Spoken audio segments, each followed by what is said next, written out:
இந்த கேஸுக்கு சவுத் ஜோனில் வந்து ஒரு 4 டீம் போட்டாங்க. மெயினாக ஸ்பெஷல் டீம் போட்டாங்க. அதான் குற்றம் நடந்ததான் 2-3 மணி நேரத்தில் பிடிச்சிட்டாங்க. அவங்க எல்லாருமே வேலை பார்த்தாங்க. ஏர்போர்ட் இன்ஸ்பெக்டராக தான் வர சொல்லியிருந்தோம். அவர் மெயின் ரோலு. இன்ஸ்பெக்டர் பாண்டியன்றவர் நல்ல ஒர்க் பண்ணி சிஎஸ்எஃப் ஏர்லைனர்ஸ் எல்லாரும் கூட இது பண்ணி, ஏன்னா உள்ளாரப்போ அந்த அக்யூஸ்ட் நம்ம எடுக்கும்போது கூட இருக்கக்கூடிய பேசஞ்சர்ஸுமே கொஷின் பண்ணுவாங்க இல்லையா, அப்போ அவங்களுக்கு எக்ஸ்பிளைன் பண்ண வேண்டியது இருந்தது. பண்ணி நம்மகிட்ட இருக்கக்கூடிய எவிடன்ஸ்லாம் காமிக்கும் போது எல்லாமே நமக்கு சப்போர்ட் பண்ணி அவனை டீபோர்ட் பண்ணுறதுக்கு ஹெல்ப் பண்ணாங்க. போலீஸ்க்கு யாருக்கு ஆயலாம், அவன்ட்டு ஒரு கண்ட்ரி மேட் பிஸ்டல் இருந்து அதில் சுடுறான். போலீஸ் வெஹிக்கிளுக்கு தான் டேமேஜ் ஆகுது. அதாவது வந்த 3 பேரில் 2 பேர் மும்பை பேஸ்ட், இன்னொருத்த வந்து Bhitar. So Bhitar paste fellow Hyderabad போகிறதுக்கு ஃப்ளைட்டுக்கு ஏறுறான், இன்னொரு மும்பை போகிறதுக்கு. அதனால வண்டியில் இருந்திருக்குல்ல, செக் பண்ணிடுறோம். இல்லை இவனுங்க இந்தியா ஃபுல்லாக போய் பண்ணுறாங்க.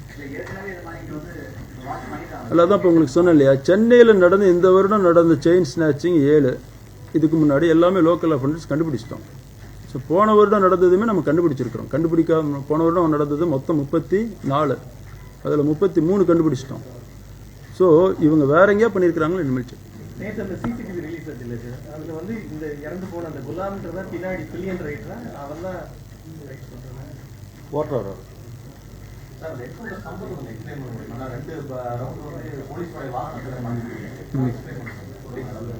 சம்பவம் நடக்கும்போது நான் இல்லை, இருந்தாலும் இவங்க சொன்னதை வச்சு பார்க்கும்போது அவன் வந்து எடுத்து சுடுறான், 2 ரவுண்டு சுடுறான். அது போலீஸ் மேலே போடாமல் போலீஸோட வாகனம் பொலிரோ வாகனத்தில் படுது. அப்புறம் போலீஸ் வந்து தற்காப்புக்காக மறுபடியும் சுற்றக்கூடாதுன்னு ஒரே ஒரு ரவுண்டு தான் சுடுறாங்க.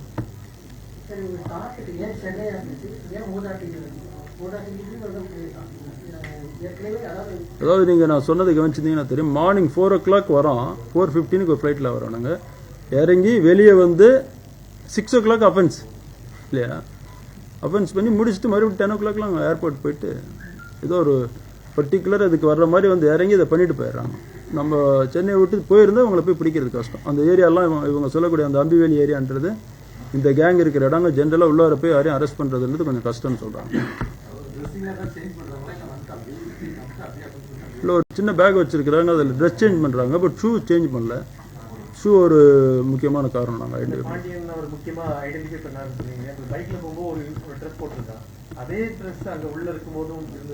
இல்லை, அது ட்ரெஸ் அவனுக்கு பொதுவாக மாற்றுவானுங்கன்னு எங்களுக்கும் தெரியும், பட் ஷூ மாற்றுறதுக்கு வாய்ப்பு இல்லைன்ட்டு ஷூ வச்சு பார்த்தோம். பைக் வந்து பிதர்லேருந்து Bhitar registration, Karnataka registration check பண்ணாங்க, கொண்டு வந்துருக்காங்க. அதில் ஒன் ஆஃப் த அக்யூஸ்ட் வந்து பிதர் தானே, அவன் கொண்டு வந்து செக் போஸ்ட்டில் வந்துருக்கலாம், இல்லைன்னா நம்ம இதில் கூட்ஸ் ட்ரெயினில் போட்டு வரலாம். இந்த மாதிரி நிறைய வாய்ப்பு இருக்குது. அது என்னென்னு செக் பண்ணாதானே தெரியும்.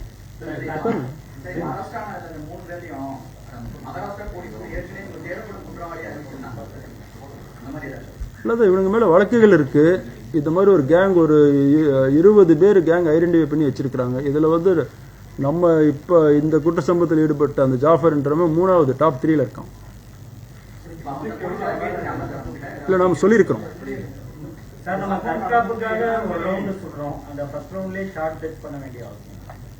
அது சுடக்கூடிய அதிகாரியோட இதை பொறுத்து எய்மை பொறுத்து இருக்கு இல்லையா.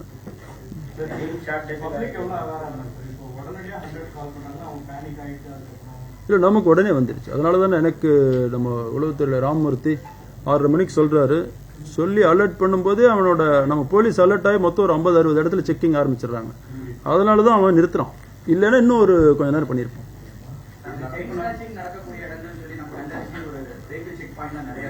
மார்னிங் வந்து ஆன்டி ஸ்நாச்சிங் பெட்ரோல்னு போடுறோம். நம்ம அந்த ஆன்டி ஸ்நாச்சிங் பெட்ரோலில் நம்ம அலர்ட் பண்ணி விட்டோம் காலையில். அதுவும் ஒன் ஆஃப் த ரீசன் வந்து இவனுங்க சீக்கிரம் இவனுங்களோட திட்டத்தை வந்து முடிச்சுக்கிட்டு ஏர்போர்ட் போகிறாங்க. ஏர்போர்ட் ஆரம்பிக்கும் போது ஒருத்தர் கேட்டார், இவனுங்க ரிட்டர்ன் ஃப்ளைட்லாம் புக் பண்ணுறதில்ல, இவங்க வேலை முடிஞ்சோடனே போய் ஃப்ளைட்டு டிக்கெட் வாங்கிட்டு போகிறாங்க.